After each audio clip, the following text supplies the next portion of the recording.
Welcome to the Security Weekly News wrap-up for the week of 13 September, in which we bash Microsoft for a while, Tik Tok, QAnon, and more news from the sunny shores of Venus. All this and more on this episode of Security Weekly News wrap-up. This is Security Weekly, for security professionals, by security professionals. We interrupt our program to bring you this important message. It's the show that keeps you up to date on the latest security news twice a week, your trusted source for accurate security information and expert analysis. It's time for Security Weekly News. Do you know where your organization's crown jewel data is, whose data it is, what it contains, and if it's flagged, tagged, and classified accurately? Defense in Depth requires discovery in depth. At Big ID, they help organizations uncover dark data, classify sensitive and regulated data, meet compliance requirements, and take action for data on-prem, in the cloud, and everywhere in between. Learn more about how Discovery in Depth can change the way enterprise organizations find, classify, and protect sensitive data at securityweekly.com/Big ID. The question is simple. Have any of the systems on my network been compromised? The answer is harder than it should be. Enter AI Hunter. Active Countermeasures has automated and streamlined techniques used by the best pen testers and threat hunters in the industry to create AI Hunter, a network threat hunting solution that does the first pass of a hunt for you to identify systems that are most likely to be compromised and scores the results on a scale from 0 to 100. You can then research those systems in depth with AI Hunter. Focus your valuable time on the systems that need your expertise with AI Hunter. Sign up for a personal demo today at securityweekly.com/ACM. Hello, I'm Doug White from Roger Williams University, and welcome to the Security Weekly News wrap-up show. So first, we'll wrap up all the topics for the week. On application security number 121, Mike, Matt, and John had an interview with Frank Catucci, the Senior Director of Application Security at Gartner. The segment was talking about developing developer-friendly AppSec, something that's always a challenge, and a discussion about DevSecOps, the basics for some, that DevSecOps is a struggle for some, and it's the basics for others. Always one of the big challenges, so it's fun to hear somebody talking about that. I know I have dealt with that for a long, long time. On Business Security Weekly number 187, Paul, Jason, and Matt talk with John Lucatus, the VP of R&D at Eclipsium, and they were talking about how cyber adversaries are staying one step ahead of controls. And I mean, I think we see that all the time. We see it in the news stories. We see it everywhere.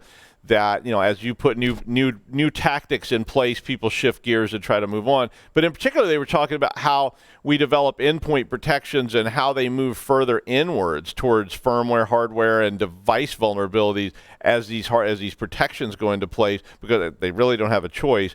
And they did talk about some recent exploits like this and what steps you should be taking to protect yourself.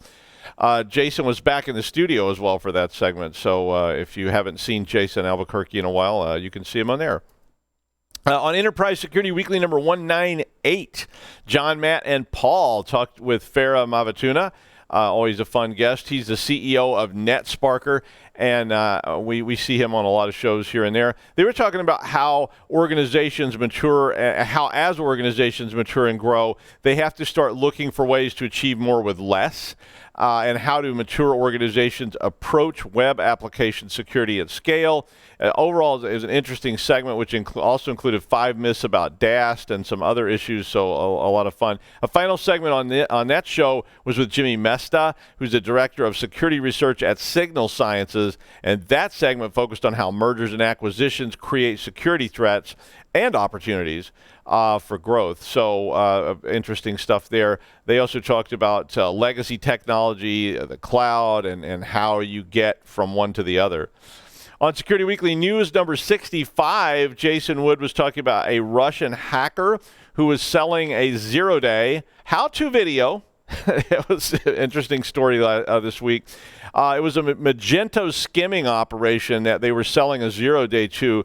And basically what this guy was doing was he said he was only going to sell 10 accesses to this for $5,000 a piece. So somebody that was saying, hey, I'm going to make more by limiting how many people I would give access to this zero-day he had found in Magento. On Security and Compliance Weekly number 43, Jeff, John, Josh, and Scott talked with David King, the founding member and owner of Cyber Support Alliance. The subject here, and I was really interested in this, the subject here was how have we already lost the cybersecurity wars on two major fronts. One of those being that cyber criminals already have our unalterable PII, but we nevertheless spend tons of time trying to regulate and develop tools to protect PII. And also that small and medium businesses are the hardest hit by cybercrime, but cybersecurity service providers largely ignore them. That discussion continued on to the second segment as usual, but I was very interested in that because it echoes a couple of things that I would say over and over again, and I'm going to talk about that in my thread of the week. On Paul's Security Week, on the marathon, Paul's Security Weekly number 667. Mike Ware, the Senior Director of Technology at Synopsys, was the first guest, and they were talking about building security, the Building Security and Maturity Model, BSIM, and the latest version, which is BSIM 11. So BSIM is, if you aren't familiar with it, is about AppSec programs and initiatives and how to manage them. So an interesting segment if you're involved in any way in AppSec stuff. On segment 2, James Spiteri, the solutions architect for cybersecurity and for cybersecurity specialist global solutions lead at Elastic, was on to talk about the Elastic detection engine. And Elastic has put up a GitHub repository of public detection rules for the Elastic engine. So if you're using Elastic or you've been thinking about using it, this is a great segment to hear about the new things that they're doing. And I'm a huge fan, so definitely something worth checking out. And of course, the security news was on. B-Sides Boston is the 26th of September. That's next Saturday. And some of us will be in the Discord room. It's free, so you should probably check it out. Last time, Sam and I did a mini contest in the Discord room and gave out some challenge coins, and I revealed some secrets. And we also gave out swag and prizes. So if nothing else, come by and check out the Discord room and say hi. If you can't attend some of the great sessions at B-Sides Boston, but if you want to hang out there as well, I put a link in the wiki so you can actually jump on. And I don't even know if you have to register, but it's free. B-Sides Denver is today, I think. It was also free, so if you want to still get in on some of the sessions at B-Sides Denver, I think you can do that. My favorite thread of the week is going to have to be the third party. So the third party is the one-armed man. It's the thing you didn't see or expect because you didn't have anything to do with it. It's the vending machine in the lobby that uses Wi-Fi to tell the supplier to order more Hot Pockets. It's the valve stem on your car that allows for access to the local network. It's the API that allows anyone that queries access to everything in your system. It's the valve actuator that you can see in the parking lot because it's running as root and it's broadcasting its SSID. A long time ago, I was working as a consultant. We were trying to help people get approved to be vendors at a secret facilities, and it was in another country. But there were people who brought in laundry, they brought in coffee machines, they brought in food, they hauled away trash, they did all kinds of things for the base. But when we started looking at them, and these were companies that were local there, it was really crazy. I mean, this is just an analogy to what's going on today. But this one company we looked at, they literally used illegal, unlicensed truck drivers that just showed up every day. You never knew who was going to show up or who they were. They just showed up, and the trucks had a driver's license clipped on the visor. And basically, it was like, what? And what do you mean? It's just like you don't know who they are. But, I was telling them, well, you have to vet every single person that comes on the base, and that person has to match the vetting. You can't just have a driver's license clipped to the visor that says Ryan Borofsky, and the guy driving the truck is Vivian Radoslovitz. And, they have no ID, no passport, no nothing. And it was a real revelation to some of these little local companies that's what they've been doing for years. It was just how they operated. And this one was delivering food containers. And, they wanted to go on this base. And so this week, we did see a PII release from Mailfire that basically compromised a lot of people who were not users of Mailfire, but they were users of dating and porn sites that had put information in. And I was reading these stories and I started thinking about this stuff, and I kind of knew what to do about the trucks and the drivers of the trucks, although in the end, that company said, forget it, we're out. We're not going to do this because this is too difficult for us to actually implement. But I'm not even sure what to do about this. I mean, if I have to put all my info into the university, say, and the university then sells my data, which my university doesn't, but they could, or maybe they don't sell it. Maybe they add an API that mines information about people on the network. It's not nefarious. It's something totally legit that they want to do to collect information about students and faculty or whatever. And then that third-party miner, or even something completely different from a miner, like some kind of statistics organization is in there, and they don't even realize that they put a GitHub repository up that has hard-coded credentials, or I don't know, maybe they put up a GitHub repository that contains the university's database. Maybe they add an API to their tool that is another third party. So it can actually get into fourth parties and fifth parties, and it's just this weird chain of AppSec that is really, really complicated in a modern age. I mean, the university probably didn't even know about this, right? They're using all these different third-party tools. They don't know what's in those third-party tools, and the third parties may not even know what's in their tools because the fourth party that they're using to do statistics engine stuff is using a fifth party or a sixth party API, and who knows? I mean, we could just keep going with that. And none of them are required to inform me if they lose control of some of this stuff, and they may not know either. I mean, it's like, who knows what went on? They were talking about this on Security and Compliance Weekly 43 this week, in that we've already lost the war, that PII is a battle we've already lost. I mean, the U.S. government collected everything there was to know about me down to the first person I dated and my hat size. I'm not even kidding. I don't think they asked my hat size, but they probably know what it is because I actually don't. But they did notify me. The federal government notified me when the data in the OMB was hacked. They basically said in the letter, I got a snail mail letter, an official stationery and all this stuff, that it was probably a nation state, but they weren't sure who. I think they probably knew, but they couldn't tell me.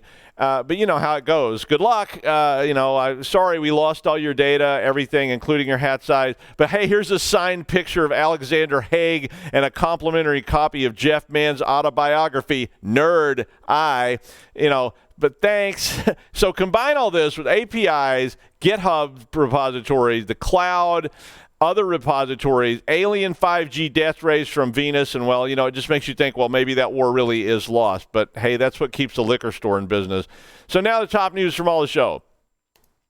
Congress is trying to pass a bipartisan bill dealing with IoT again. So they first tried this in 2017 and it kind of fell apart, and then they put it back up in the late part of 2019. So the bill, which is called the IoT Cybersecurity Improvement Act, it did finally pass the House this year. But it will still have to go to the Senate to be signed by the president before it would actually be enacted. The law would require NIST, which is the National Institute of Standards and Technology, to issue standards and guidelines for secure development, patching, identity management, and configuration management for IoT products if that IoT is to be used by the federal government. Obviously, none of this applies to the private sector, but it applies to government and government contractors.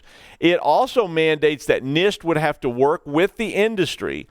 I'm not sure who that industry is because IoT industry is not exactly clearly defined, but they would have to work with the industry to conduct coordinated disclosure of vulnerabilities found in IoT devices. Now, that would, of course, extend to any vendor or contractor that was working for federal dollars, and they would all have to comply with this as well.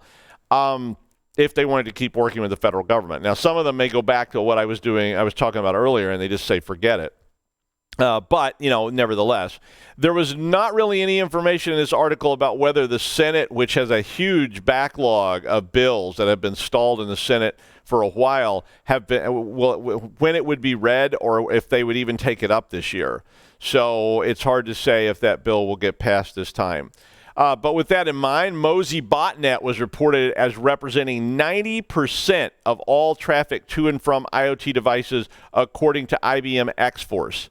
So if you don't know, Mozi is a peer-to-peer botnet which first appeared in 2019 and primarily at that time was targeting routers and DVRs.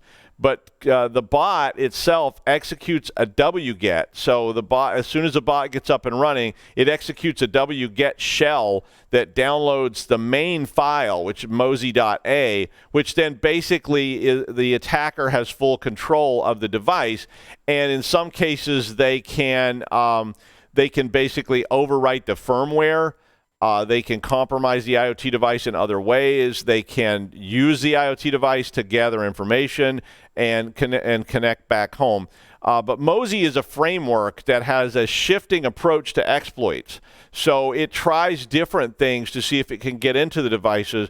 And it has a built-in telnet brute force attack that has a dictionary file attached to it. So it's more of a dictionary attack than a brute force. It runs on UDP port 14737. It shuts down other ports.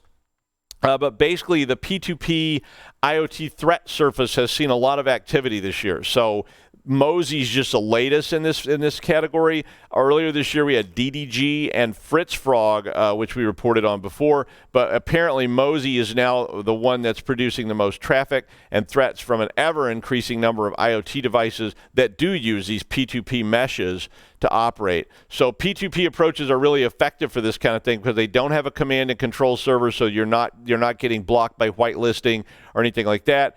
And the detection is more difficult because it just takes over and decentralizes the whole compromise. Microsoft introduced OneFuzz this week. They didn't introduce it, but they released it this week. I should have said it that way.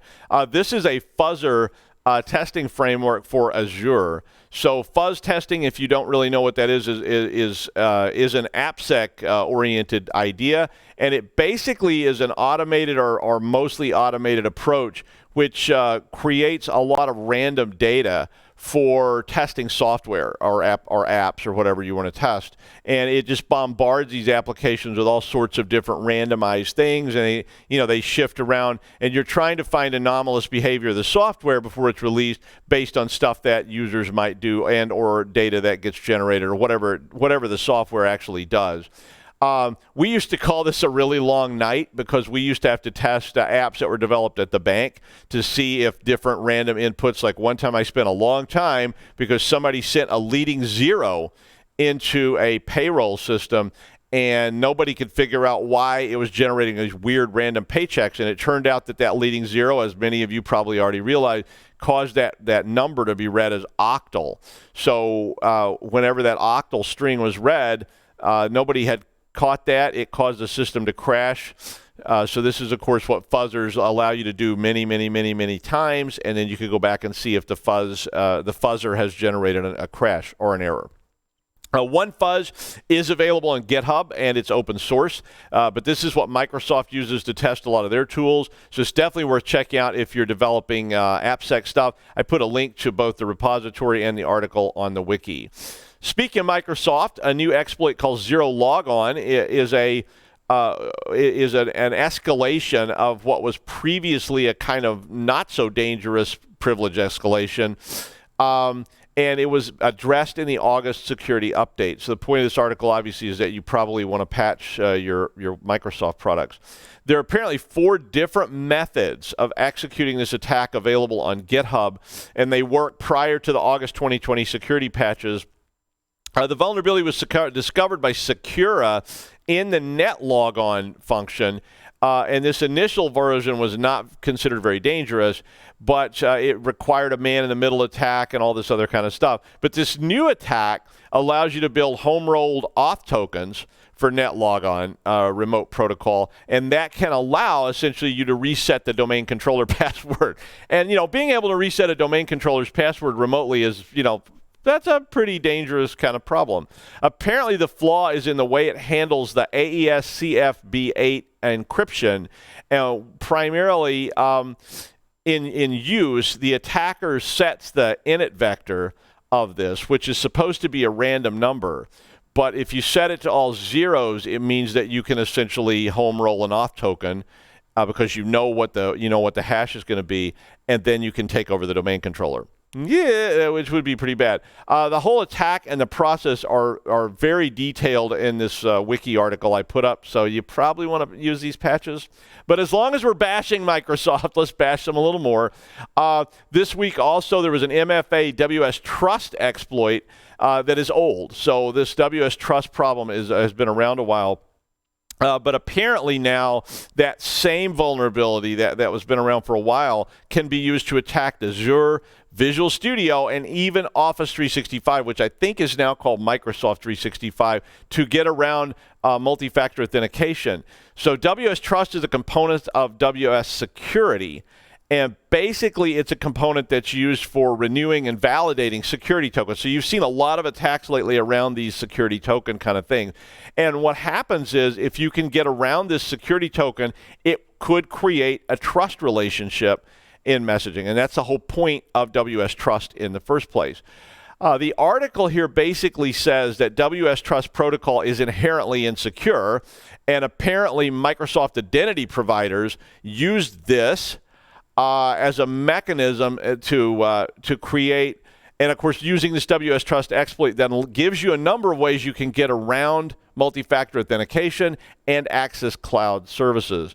Attacks that were reported included spoofed IPs, that you spoof the IP and then you can manipulate the headers in order to get around the MFA. So because it's a trusted IP, I guess, already, you can spoof that IP address in the header, and that lets you kind of sidestep the whole process. Proof Point was the people that were doing this. They tested numerous attacks on this and said that MFA is a growing target, and flaws such as this are a gateway to getting around. As we implement MFA, this is a way to get around it. And we just keep seeing this as the low-hanging fruit disappear. Attackers have to go down a little bit further. That was on that Business Security Weekly 187 that I mentioned earlier.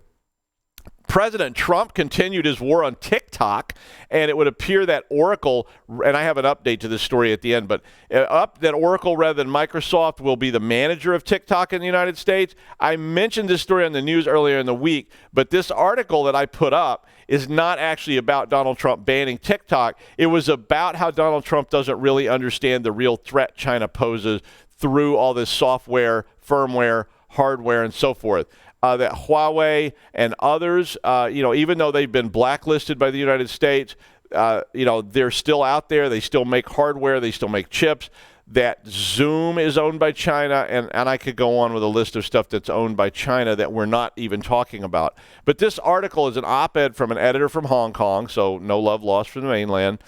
He paints a pretty scary picture of China as having a dream of global dominance through software, hardware, and firmware, and he may not be wrong. I've been to China many times, and while I'm a huge fan of the people and the history and the culture of China, China is, and they're definitely famous for playing the long game. I'm not a fan of the government. But it is a Chinese ideology like Go, which is a game, if you've never seen it, of many, many small moves that add up to a bigger win. So a lot of countries dream of world dominance, but China might actually have the ideology to play that long game, that game of many, many, many small moves that leads to victory somewhere down the road. And so this article is worth a read. But just breaking this morning, Donald Trump, the President of the United States, issued new rules this morning, which effectively says they are banning TikTok and WeChat, both Chinese apps, from United States app stores. It's not 100% clear what that means. The order only affects U.S. app stores, so sideloading from other, VPNs or whatever would still go on. And it supposedly goes into effect Monday. So midnight Sunday, they put that into effect. I did post the breaking story. They may have updated it by now since I pulled it up on the New York Times earlier this morning. QAnon, the wacky conspiracy group popular with the U.S. President Donald Trump, shut down their main site, qmap.pub, after a fact-checking site, logically.ar, doxed Jason Gilanis from New Jersey as the developer and main, they called him the mouthpiece of QAnon. They basically then, of course, doxed his home address and so forth, and all this was reported in Bloomberg. Galinas declined any comment, but he did say that QAnon was a patriotic movement to save the country. If you haven't read any of this nonsense from QAnon, well, I would skip it. I'm a fan of conspiracies, but this one is just flat out ridiculous and stupid. Read about the king of the world living under the Denver airport. That one's a lot more fun. QAnon, not so much, just silly. Temple University released their ransomware tracking site this week. It's called the Critical Infrastructure Ransomware Attack, CIRWA, which began last year. It has over 680 records that go all the way back to 2013, and the site is offered with all the data for free as an Excel file to anyone who requests it from Temple University. I did put links to the site in the wiki as well as an article about the site. So if you want to check that out because you want to start collecting or researching malware attacks that they have collected, it might be worth your while. And finally, I did a report on Tuesday about possible evidence of phosphine gas on Venus, which is a possible sign of anaerobic bacteria. Not necessarily, it doesn't indicate that, but it could be. But in a follow-up to this, Dmitry Rogozin, who is the head of the Russian Aeronautics Corporation, Roscosmos, made two announcements this week about this finding. His first, and he's a well-known, troll type guy, but the first announcement he made this week said that Venus absolutely belongs to Russia, and two, he is planning to send more missions there. Yeah, he's kind of a Russian Elon Musk type guy, so who knows what he may do. And Russia did land a probe called Venera on Venus a long time ago, back in the 70s, and the data from the spacecraft Venera actually did get streamed back to Earth for about an hour before it stopped functioning, which led to the planet being described as hell in Russian. But so maybe if Russia wants to claim it, I guess they can have it. I don't know. The Venusian weather report for today was 470 degrees Celsius with sulfuric acid clouds and overcast. And that's the news wrap-up for the week of 13 September 2020 in the time of plague. I'm Doug White from the already online cybersecurity program at Roger Williams University. We'll see you next week on the network that never shuts down. Please don't buy into these ridiculous conspiracies. Bye.